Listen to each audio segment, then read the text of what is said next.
Hey, deserving listeners, a lot of you have been asking me to watch the follow-up interviews and whatnot from Love is Blind Season 3, so let's watch. You were also married before. Yeah, I had been married in the past, yes. How old are you? 27. When were you married? When I was 23, 24. Hold the phone. Can you tell us a little bit? Like, what was that? Was that high school sweetheart?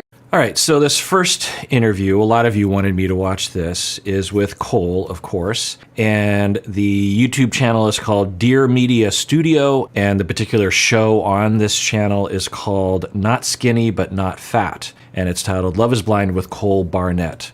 And the interviewer is asking Cole about his previous marriage, and I find that on one hand, it's fine. It's great. They're asking questions, and it's an interesting story. I am interested in hearing what Cole has to say here. On the other hand, it's always been a bit of a mystery to me as to, it could be, because if Cole had had a major relationship, let's say that he had dated someone for 7 years prior, given his age, that would be a pretty long time, right? So let's say he dated someone from 18 to 25 or something. And the relationship was deep, it was intense, it was very much in love, they were very involved with each other, families were involved, all the bells and whistles of a relationship, but they never got married. Somehow, when we get married, it elevates the relationship. And I understand that, of course. I mean, I don't downplay my marriage to my wife. I take it very seriously, and it does mean a lot to me, of course, not only the relationship, of course, but the legality or the ceremony or the designation of a marriage, the meaning of a marriage. It does mean something, but I find some of the connotations around someone who is divorced to be strangely negative as compared to if he had had a major relationship. What would really be the difference, right? The 7-year intense relationship as opposed to a 7-year marriage. What's really the difference? Well, there are some differences, but to me, and everyone can decide for themselves how they feel about it, but for me, it's not really a difference. I have friends who have been together for 20 plus years and are not married. Do I think of them as a lesser form of a relationship? No, absolutely not. But anyway, I'm interested in hearing what Cole has to say here. Like, how did that happen? No, it was also dating app. We met through a dating app and fell in love pretty quick. And I don't know, I just felt like I was like at the age and ready to be married, and I thought she was an absolutely amazing girl. And like I'm into mission work stuff and was very much so into mission work stuff at the time, and she was going on a mission trip like right when I met her. So Interesting. So we knew that he was religious, but from the sound of it, it sounds LDS, Latter-day Saints, Mormon. And if that's the case, well, really, regardless of what religion he's a part of, often people in these subcultures will get married a lot faster than in other cultures, right? Because of a lot of reasons, right? We can imagine some of the reasons it's just adhering to tradition, but also you can't have sex before you get married, right? In some religions, you can't even really have any physical contact before getting married. So, there's that. Also, I think that some religions are very encouraging to start making babies because that is part of the living within the will of God or something like that. So I don't know, but it sounds like maybe he married someone that was of his religion, and maybe there was some outside pressure. I don't know. Anyway. I just thought that was cool. So we moved pretty quick. I mean, we dated for 2 months, and then I proposed, and then we had a 3-month engagement, and then got married, and then we were only married for like half a year or so. So it just Interesting. So they were together for, sounds like, less than 12 months. So what's the difference? Now, y'all can decide how you want to feel about it. And I know that I think I'm in the minority about this. But if he had said, well, I was in a relationship prior to coming on the show that was for 11 months. And it was very intense. And I really fell in love. And I thought this person was the one. Turned out, we weren't compatible and we ended up breaking up. What's the difference between that really and I got married and then divorced, right? The word divorce, right? Broken marriages. Now, when there are children, it's different. When you have children, even if you don't get married and there's a separation, a breakup, then there's a lot more consequence. There's a lot more negative consequence to the children and a lot more negative or things you have to deal with moving forward. Of course, there are ways to divorce that protect children from the majority of the negativity pre and during and post divorce.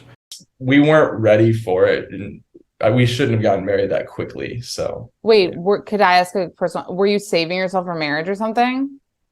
Yeah. Yes, Okay. I did save myself to marriage. Okay, so it's an intuitive question that the interviewer has. Like, so was this someone, because it's a common story, right? That you will refrain from having sex and then you start dating someone, one thing leads to another, and you really have strong desire to have sex with each other, and you become extremely motivated to rush towards marriage when in another situation you might slow down.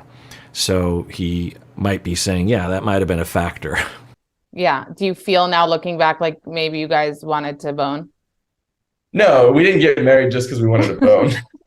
I feel like I mean, sometimes when I look at young Christian couples that get married, I wonder that, I'm like, are you just so ready for it? Not in a bad way, in a like, I mean, it's something is driving you to do that. And it could be. Yeah, I mean, I'm sure that that's not the entire reason why they got married. Plus, even if it was a major factor for Cole to answer yes to that question, it would be pretty disrespectful to the relationship, to the marriage, to the woman that he married. So, yeah, I can't imagine that he's going to say, yeah, that's the reason why I proposed, the reason why I put my family through it, the reason why we went up on the altar before God and, declared my love. Yeah, I just wanted to bone her. Those hormones. I think it definitely plays a role, but it certainly was not like the sole or the primary motivation. Right. Yeah, good for him. Good for him. Because if he didn't answer in at least kind of the affirmative, it would seem, I mean, unless that's true, obviously that could have been true, but it seems like likely there would be some what of a factor there. But yeah, I'm sure that he came across other scenarios where he wanted to rush to Bone Town and contemplated, well, maybe if we get married, we can do it. And was like, yeah, well, but me and this individual were not exactly compatible. So I'm sure the vast majority of the reasons why he married this person was because of all the normal reasons. He definitely had a different mindset on it at the time. And it was like, that wasn't my primary motivation, but I definitely wanted to try to do it that way. So, yeah. What is religion like a really important part of your life still? Yeah, I don't know. I think it's less now what it was then. And I don't think of it as like religion. I don't like religion. I think religion is like people going through motions and like. Interesting. Yeah, it did seem that way. We heard some statements from him during the show Love is Blind Season 3 that seemed to indicate that he was struggling, like the way he talked about his parents and how judgmental they were. It seemed like maybe there's some departure from religion. It sounds like what he's describing is he's in a transition space where he still adheres to theism, still believes in God, and still follows certain tenets regarding what God wants for him. I'm just reading between the lines, but doesn't believe that all of the strict rules regarding the religion he was a part of is rational, or that one needs to follow certain behaviors like making sure you're in church at this time every Sunday or else you're going to hell or something. I don't know. I'm reading between the lines, but it kind of sounds that way, right? Feeling like they need to go to church and all this, but I definitely feel like, I want to be with someone who has a relationship with God. So I think there has to be a spiritual aspect just in life for me, but it doesn't need to be like religious motions or like tradition per se. Yeah, I wonder about that. I wonder what he's been through. I've talked to a lot of people clients included who were very negatively impacted and also positively impacted by being part of the Latter-day Saints Mormon church. It's very complicated in Seattle. I don't know the per capita, but growing up, I had a lot of Mormon friends, and I've had a number of Mormon clients over the years, so I don't know if we have a lot of Mormons in Seattle being West Coast or something. But anyway, I have a pretty nuanced understanding of the religion and of the individuals that are Mormon. You have people that are treated very poorly within the church. They're oppressed, and it can very much sound like and be accurately described as a cult, in which you have overt high control and mechanisms to suppress freedom and free thought and happiness and well-being, and to exploit certain people. And of course, there's sexist and racist and other kinds of oppression systems that play out within the Mormon church, especially historically, polygamy, this kind of thing. And then you have people that I worked with and knew about who loved it. They would describe how it's very community-oriented, how the hierarchical structure is fairly flat, meaning that in each ward, in each church, neighborhood church, they, don't quote me on this, would rotate in who was the leader. And I think it was usually men, so there's that. But at least it was spread out among the people, among the men, the male people. But maybe that's changed. But I would hear that whenever anyone was going through something, the community came together in a way that really, in a very practical way, helped the individual who was suffering. If someone lost their job, if someone was struggling with a teenager or something, people rallied, people connected, people actually went to the house and said, let me help you with this. What do you need? It wasn't just gestures. It was actual practical help and very helpful help. So it's a complicated experience, I'm guessing. But I wonder what he went through. I would imagine that it's a complicated story for him. That Zanab posted a TikTok pretty much insinuating, did you see this yet or no? No. For realsies? What is it? She said that she insinuated that she met up with her for coffee. My ex-wife? Yeah. No, she won't talk. I mean, she hasn't talked to me, and she hasn't talked to me since she told me that we were getting a divorce. I haven't spoken to her. No, but I mean, do you have TikTok? Yeah. So we heard this in the previous interview with Zanab that I reacted to, in which Zanab reached out to Cole's ex-wife, and Zanab said that they conferred about their experience with Cole and had very similar stories, according to Zanab. Or just Instagram? Yeah, I have TikTok. Yeah, well, Zanab posted a TikTok. I don't know if it's a trending sound right now, but it said something, and I'm going to coffee with your ex-wife. And she's going to coffee with my ex-wife. Yes. Oh, dang. Oh, I'm sure they have a lot to powwow over. That'd be they could lick their wounds all day, I'm sure. Oh my God, you don't sound that shocked. I would be mortified. I don't know why I'd be mortified. I don't know. Two of your exes getting together. Sounds fun. Yeah, a lot of people, from my understanding, criticize Zanab for doing this. I think for some people it came across as desperate or bitter, as a way of trying to hold on to Cole, where Cole seemed to be moving on and she wasn't. She was still hanging on. I don't know what to think about it. Is it wrong or immoral or bad for Zanab to reach out to her? I don't think so. I think it's kind of an interesting idea, right?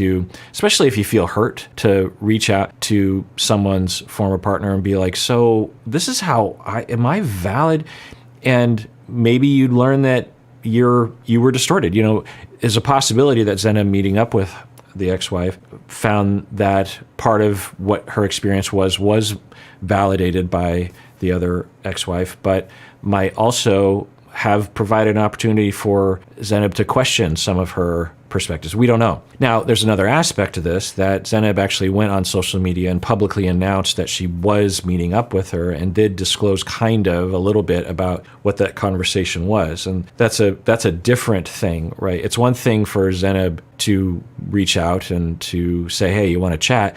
It's not a thing to go public with it, right? I think that's that said, and what if Cole had done that? What if Cole had reached out to one of Zanab's previous partners and had a conversation and then publicly announced that both of these men had agreed that, oh yeah, Zanab does da da da da. Our experiences were the same. I don't think that's ethical, honestly. I mean, obviously people are free to do what they want to do, but I think that there should be some decorum, some manners when it comes to publicly announcing something, especially when you're in the midst of a breakup like this. I mean, everyone should understand that when they're going through a breakup, even if it's just like with a friend or a job or something, that in the initial months as you're grieving, you're not going to have a very balanced perspective about what's happening. And some of the things that you publicly announce might not be very fair, right?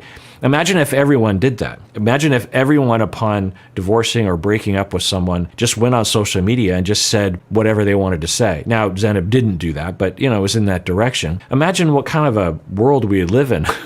And how confusing it would be for people to hear those things, especially if you're not a couple therapists like myself and are very accustomed to the notion and the paradigm that there's two sides, if not multiple sides to every story. And when someone's going through a breakup, you just have to take what people are saying with a grain of salt. It doesn't mean that you discount what they're saying. It just means that you're like, well, unless I have other data to back this up, I can't, especially if you don't know the person very well, right? Because, well, that person could be completely distorted in terms of how they take the situation. So I just don't think it's a very viable way to live. I don't think it's a very healthy way to live because it can just cause so much hurt and so much confusion. If you were one of Cole's friends, for example, and you hear this information on social media and you don't have the TV show, the cutie scene to reference, it could really mess with your head. You could be like, wow, I didn't know that Cole was like that.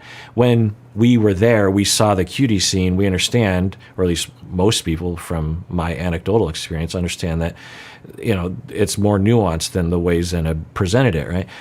So I just think, of course, get support, talk to exes, but don't attack and humiliate and try to out someone. From my understanding, Cole is not doing that about Zanab.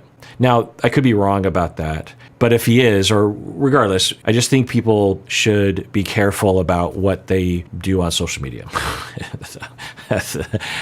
As an old person, that sounds like a ridiculous statement that, of course, younger people know very well. But anyway. So that just happened on TikTok. I wonder, again, if it really happened, but you're saying no sweat off your back, let them dish it out.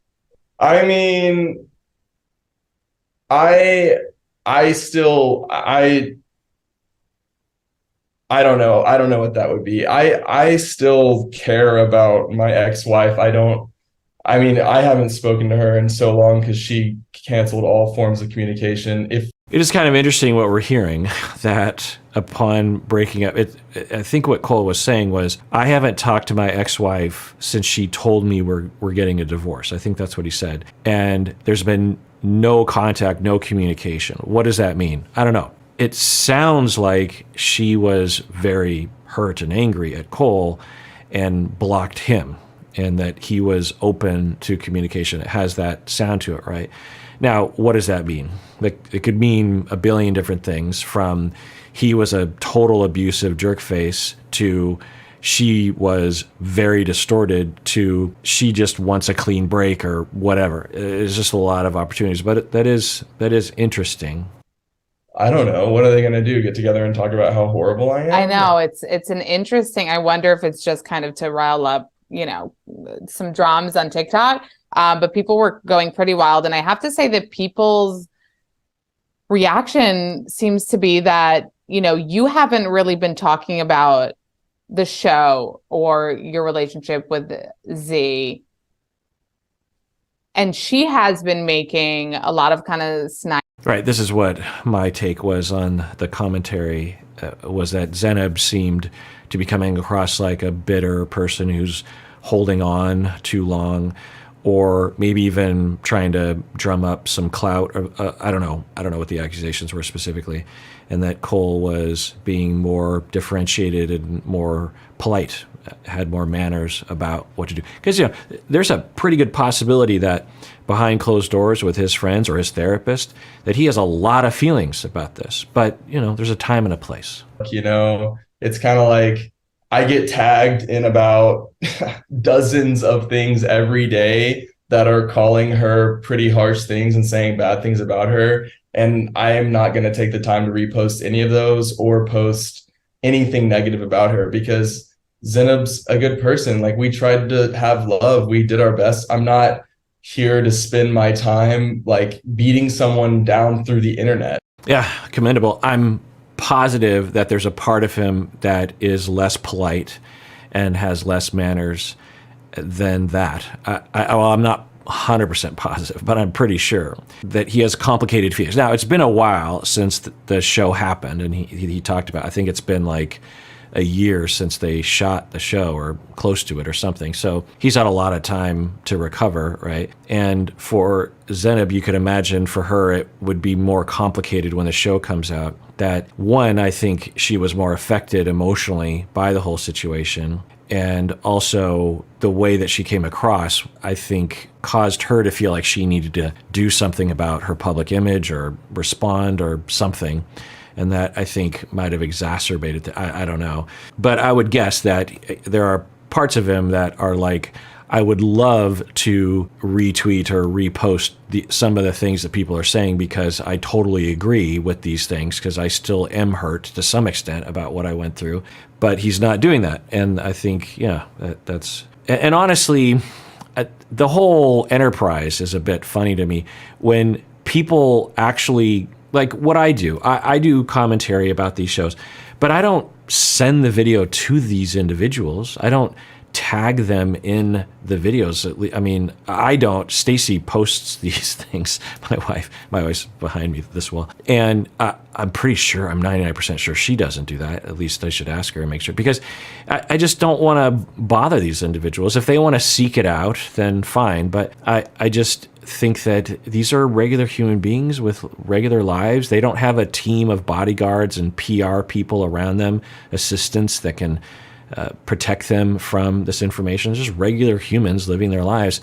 And for the weight of the internet to come down on these individuals, I just find to be pretty uncool. Now, if you're being supportive and you're just like, hey, Zanab, totally get it. I understand where you're coming from.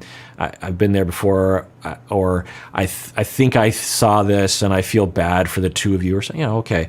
But, you know, we all understand that's not what most people are saying about these individuals. So the fact that Zanab would receive that online bullying and then have to respond, I don't know. It's not cool. I wish we lived in I have a feeling that in 20 years, the culture of the internet will mature such that that behavior will be a lot rarer. At least I hope so. Yeah, and